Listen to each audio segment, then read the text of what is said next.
অধিকাংশ মেয়ের জীবনটাকে নষ্ট করে তার মা বাবা। 17-18 বছরের মেয়েটাকে বিয়ে দিয়ে দেয় 40 থেকে 45 বছরের ছেলের সাথে, একমাত্র টাকা পয়সার লোভে পইরা। টাকা পয়সা কি সব সুখ দিতে পারে? যেই ছেলেটার বয়স 40 থেকে 45 বছর হয়ে গেছে, তার জীবনের তো এই 3 ভাগের 2 ভাগ এমনিতেই শেষ হয়ে গেছে। আপনার মেয়েকে সে আর কতদিনই বা এই দেহের সুখ, মনের সুখ দিতে পারবে?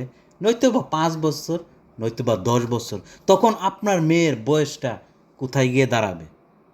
তখন আপনার মেয়ের পরিস্থিতিটা কেমন হবে সেটা কি একবার চিন্তা করে দেখছেন? না ভাবছেন? ওই 45 বছরের পুরুষ কি কখনো 18 বছরের মেয়ের মন বুঝবে? সে মন কি চায়, তার মন কি বলতে চায়? এটা তো কখনো সম্ভব না। তাদের তো কখনো ম্যাচিংই হবে না। তখনই তো তাদের সংসারে অশান্তি নেমে আসে। আজ মা বাবার এরকম ভুল সিদ্ধান্তের কারণে আমাদের দেশের হাজারো বোনের জীবন নষ্ট।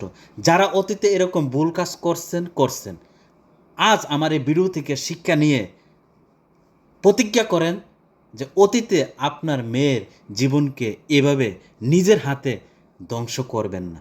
কেন আপনারা এরকম কাজটা করেন?